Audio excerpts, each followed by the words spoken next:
Hey there, guys and gals. First thing I want to do is thank each and every one of you for coming over here and supporting me and validating my creating this channel. Now, I know I dangled this giant... Right there. Right there. I dangled this giant carrot in front of you, but I promise you that I'm going to give you a reason to stay. So if you're new to Spawn, if you're Spawn curious, or if you have a giant collection just like me, then come along and join me on this journey and let's talk Spawn.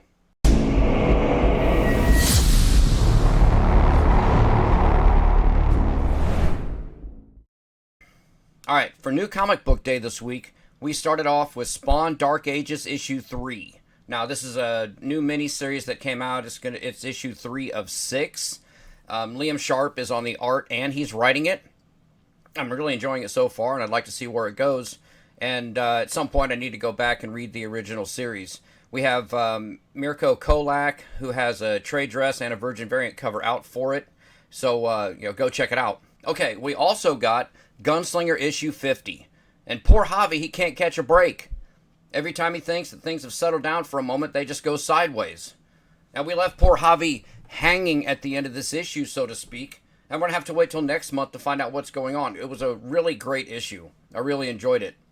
We had Kevin Keane on cover A and Von Randall on cover B. Now, I'm going to have to say that Kevin Keane is going to be my favorite for cover this week. And if you guys haven't noticed, they've started labeling the actual issues as far as which cover it is up in the top left-hand corner up underneath the Image logo, which I think is pretty cool. So I do have a few things that are Spawn Universe News Network newsworthy. Okay, that's a working title. We'll try to shorten that up and clean that up a little bit. But if you got Deadly Tales of the Gunslinger issue 10 back on October 22nd and tried to read it, you had a really hard time because there were blank spaces. Well, come to find out, that was a printing error that was caught kind of early enough. Apparently they sent out like an email, allegedly, this is what I've heard, they sent out an email to like all of the local comic shops, or maybe it was, Lunar that sent it out. Somebody sent out an email saying, do not sell those books, destroy them, they're errors, we're going to reprint them. So, like my LCS didn't get that memo, and, I ended up getting a copy, and I didn't know what was going on. So, they were going to do a reprint, which they did, on November 5th. So, if anybody got, any of those books with the blank spaces in there they weren't supposed to be, get a hold of your LCS and see if they can order you the right copy. Now, just because these are error books doesn't mean they're going to be worth a lot, because I've heard of a bunch of people getting these. So, it's just something cool to have in your collection. Something else that I want to clear up. In the main Spawn title, Sinn has returned. Now, for those of you that are reading and following along with the story, right around issue 350 when Nyx was taking the throne, Sinn and Clown were both vaporized, like gone. Like, you didn't hear from them, didn't see them. And then all of a sudden, in Spawn issue 365, when they're fighting that giant monster, Sinn is in one of the panels and flying in with some other people. And everybody's saying, why is Sinn back? How did Sinn come back? There's no explanation as to what happened. Well, I have on good authority that when they were making that issue, Todd told Brett, just fill the pages with different Spawn. He did. Different Spawn characters, I should say. And he did. Well, he inadvertently threw Sinn in there. Nobody caught it. Todd missed it. The inkers missed it. The color, like everybody missed it, and it went out to print. Until we noticed it, and we're starting to question, why is he back? So, it was an accident. He wasn't supposed to be back, but they're rolling with it, and if you're following along with the story, I really enjoy what they're doing with his storyline, so that's pretty cool. Something else that I want to address. Do you remember back in 2024, that little contest, the Spawnuary cover contest, where artists could enter their submissions for a chance to be considered to be, featured on the cover of a Spawn comic? Of course you do. Who doesn't remember that big thing? Because it was a huge deal and it blew up because an AI artist had won, and that was one of the rules that, AI submissions were not allowed. So that's been taken care of. I also have that on good authority. I did not ask said person if I could quote them, so I'm not going to say their name on here. But no, there's not going to be any AI art featured on any of the Spawn books. I can say that a couple of the contest winners have already been out. Now, I kind of thought that there might be like a banner, on each issue saying, that they were a contest winner, one of the people that won the contest, but they haven't. I think if you like open up the inside cover, you know, it does have it does say that it was a contest winner, but I don't remember for 100%. I think there's been at least 2 of them that have came out already. Okay, now, to date, Todd has done 2 different Kickstarter projects for Spawn. Now, back in 2020, when he did the first one, there were no Spawn toys on the market, so to speak. So he said that he was going to launch it on Kickstarter. So I thought, I didn't know how Kickstarter worked. I'd never really messed with it before. So I thought we were backing this project, funding it so that, these figures could be mass produced and put out into the market. But those of us that backed it, were the ones that got first dibs. So I didn't know how Kickstarter worked, okay? So forgive me. Now I know. But when I backed it, I only got the classic and the modern version. I thought, you know what? I'll pick up the artist proof when it, comes out in stores. And yeah, well, that didn't happen. But, I did get it later. I actually have 2 full sets. I have one that's in the box, and then I have one that's on display here on the shelf. And it was a great figure. It was beautiful, except they put the boot on the wrong foot. How do you do that? But anyway, then we had the medieval Spawn. Now, which is great too. He did say, though, when he announced it, that it was going to have, all metal weapons. But, do you really want to have a bunch of tiny little metal swords laying around the house? No. So, but, as this has gone on, he had said originally when he started this that he was going to do a Kickstarter for each of the original 6 figures that came out. The original line that launched his toy empire. But, as it's gone on, he's decided that, he doesn't really think that, a Kickstarter of Tremor is going to go over really well and sell a lot of toys. Sorry, action figures. They are action figures, guys. They are not toys. So he didn't think that would sell really well. So in the last couple interviews where I've heard Todd talking about, the Kickstarter and what he was originally wanting to do, the last couple times, every time he says, mentions that he's going to do something different, it's been Gunslinger. And I really hope it's going to be Gunslinger. Gunslinger is my guy.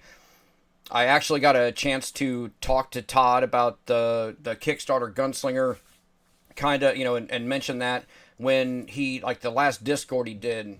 I was the one that was on there that, was suggesting items that could go into the Gunslinger Kickstarter, and he says, oh, are you telling me how to design my figure? And I said, no. I said, that's not what I'm trying to do. And he goes, no, I want you to.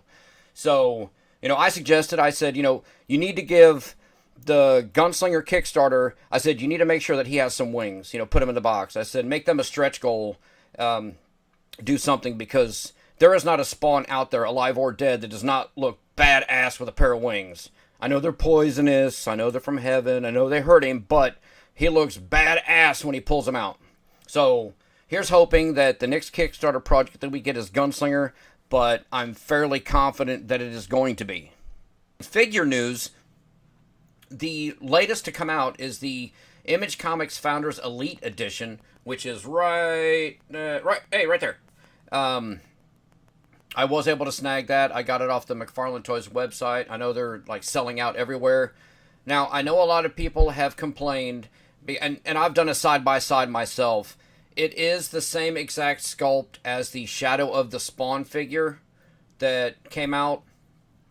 The one that came with the set of chains. The body on it looks identical, but the Elite Edition is badass. It's pretty wicked. Now, there is another version coming out. I don't know if it's signed. I've heard allegedly that it is in production right now.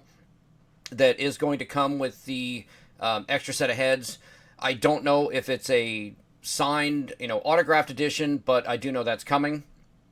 Also, at the Toy Fair recently, thanks to Toy Shiz and Toy Arc, we got some photos of the upcoming stuff that's coming out. We have the new Curse of Spawn figure coming out, which looks pretty wicked. I've got to say, the last few lines of figures that have came out, honestly, I haven't been too impressed with them. When I saw what's coming down the line that was shared recently at the Toy Fair, I was stoked. I'm pretty excited. The Curse of Spawn figure that's coming out looks pretty wicked. It's more of an updated version, which, he's been in the Spawn comics here recently, so that's kind of relevant. We're getting a newer version of the Wings of Redemption, which that one looks pretty wicked. Wings is one of my favorite characters, one of my favorite covers. Next to Gunslinger, I would say I have the most, I'd say, figures and comics for that one. Then we're also we're getting a cooler looking Nightmare Spawn. Better than the anorexic one that we just got. It looks a lot closer to the version that's on the Bjorn Baron cover. Now, McFarlane Toys did recently acquire the Q figure line, and they're going to be relaunching that. And there are a couple of Spawn figures in there right now that have been announced. I don't know if there's going to be any more, but we have Spawn in the classic pose from issue 1. And then we have a wicked-looking little Violator figure. So, I don't know yet what the street date is for those, but they are coming. One thing that I'm not super stoked about is the Build-A-Figure, because to me it looks kind of like a blind bag situation, and honestly I'm not a fan of that. I mean, I don't want to have to buy 30 of these and end up with 17 of the same thing. So I may get into those, I may not. I'm not sure yet. But I mean, they look cool. I just don't want to have to keep buying the same thing over and over again just to get the last one to complete my set. But we'll see. And in comic book news, coming on May 6th, we have a 5-part miniseries from writer Gail Simone. Now, I have not read any of her other work, but I'm a big Jessica Priest fan, so I'm looking forward to seeing what she does with it. Now, we've had a couple other miniseries that were kind of teased to us. Back in 2023, they had said that they were going to do a book that was, I think, like a miniseries for Focus. For those of you out there that don't remember or don't know, Focus is Todd's kind of like speedy character, really fast, kind of like, the red guy over there at DC, goes really fast. We know who that is. But I haven't heard any more about that. I saw one Instagram post come out a year or so ago about Jason Sean Alexander doing the Freak.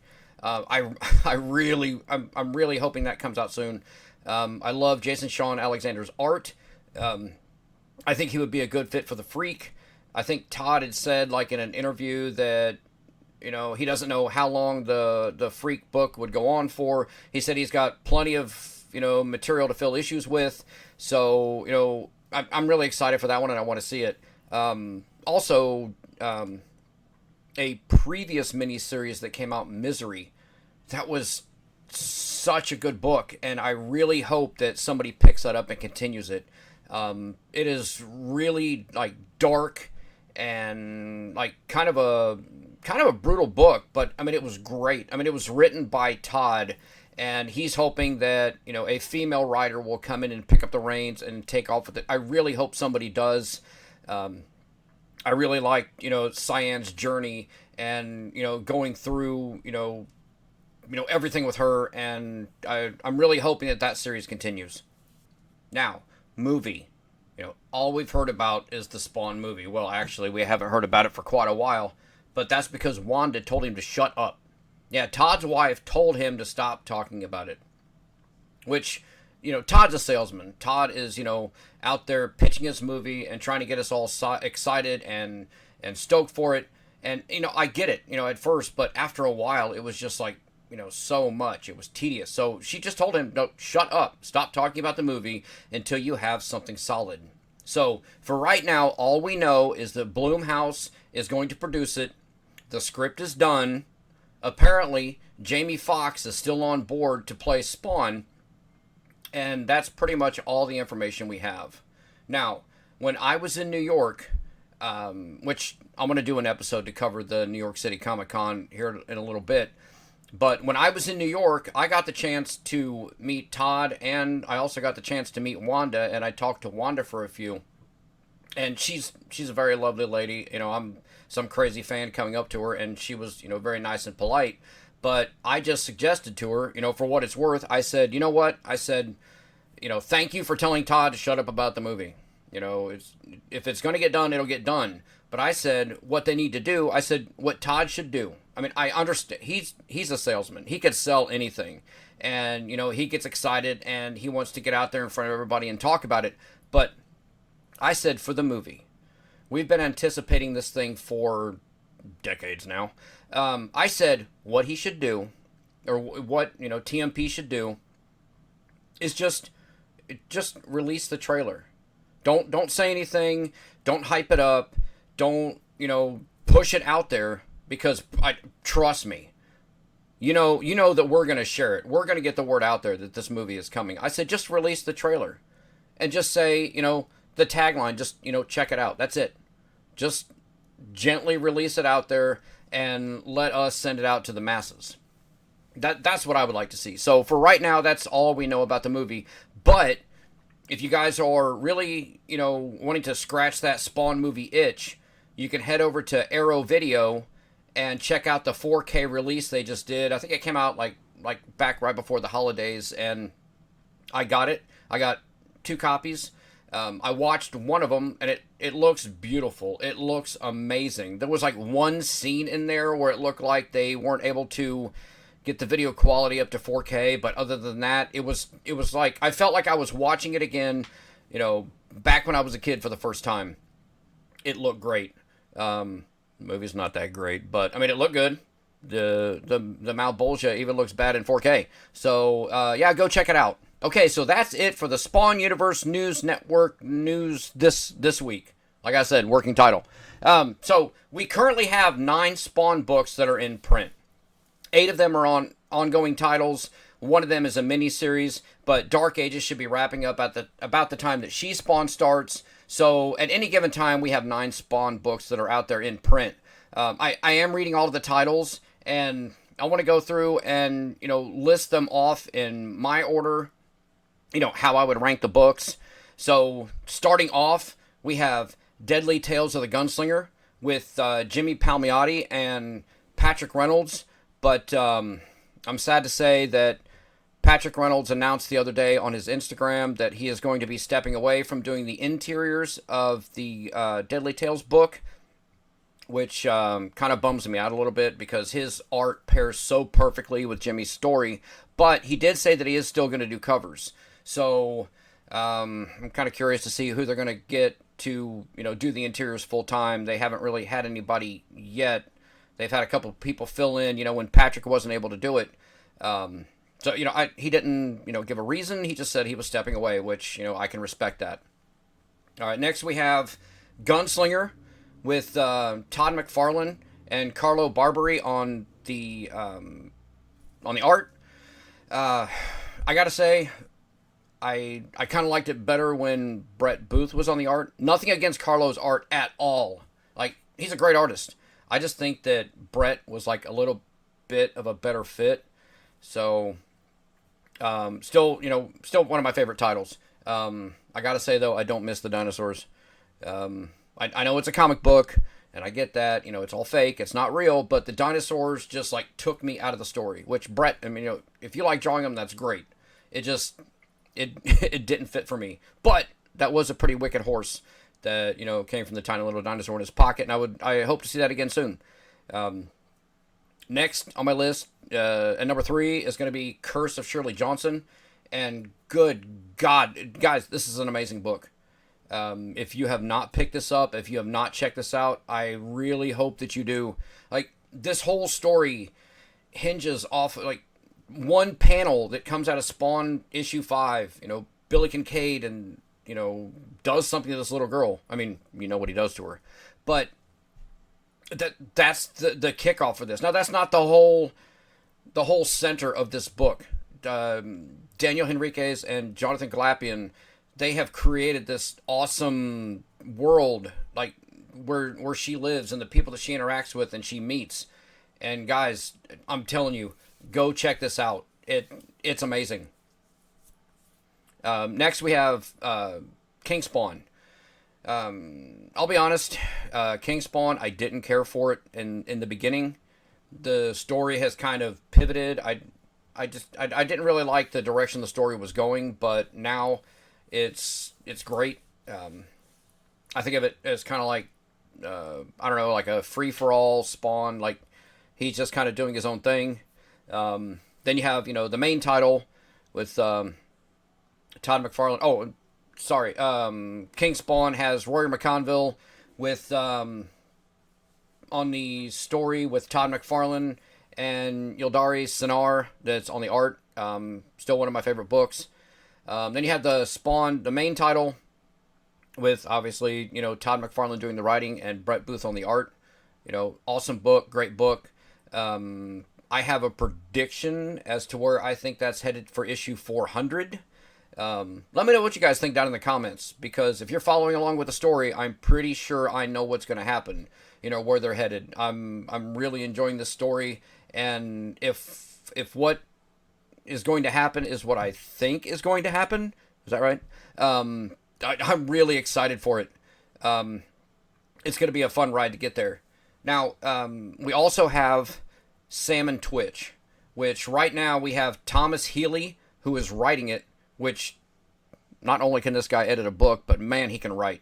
We have Thomas Healy that's writing it, and Von Randall that's on art. And now, the way that the Salmon Twitch series works, they brought that back, and each, it's a pretty, serious book, pretty straightforward detective book, but it's great. I love it. But what they've done is they have mini series within the series. So it has the Salmon Twitch title, but each set, I think I'm not sure what the average is, per case, but they go maybe 6-7 issues, and that's one case, and that's one writer, one artist, and then when the next case picks up, it's a different writer, different artist. I love the concept. It kind of keeps things fresh and changes things up, and I'm really enjoying it so far. Then we have Scorched with Todd McFarlane on writing, and Raymond Gay and Steven Segovia on art. I'll be honest, I liked it a little better when John Layman was on writing. Todd's a great storyteller, but I think maybe he's spreading himself out a little too thin. It's still a good story, but John just gave it a little bit more excitement. Then we have Rat City with Erica Schultz and Z Carlos. Great story. You've got the Spawn mythos, set in the future. It's not Spawn. It's Spawn related. And then, of course, we have the Dark Ages miniseries that's out right now with Liam Sharp. So that's a rundown. That's my breakdown. Let me know what you guys think. Which one is your favorite, or I don't want to say least favorite, but on New Comic Book Day, which one's your go-to? Which one are you reading first? Myself, I always save the best for last every week, but that's just me. All right, guys, that's going to do it for this week's episode. I hope you had a lot of fun. I hope you learned a little something, and I hope that maybe I inspired some of you out there to create your own YouTube content. Because if I can do it, you can do it. And I can't be the only one. And you could never have too much Spawn. Just the other day, I was watching a Joe Rogan podcast with Michael Jai White from the original Spawn movie. And they were talking about how Spawn isn't really relevant anymore. That you don't hear about him in the zeitgeist. And we need to change that. Because Spawn is very much still around. And enjoyed by fans. So I plan to release these episodes every Sunday. And next week's episode is going to be a very special one that's near and dear to my heart. I'm going to do a deep dive into Gunslinger. So, if you want to hear all about your favorite cowboy from hell, come and join me next week, and I'll see you guys. As far as I know, I'm already dead, which means I'm waiting for your sorry ass in the afterlife.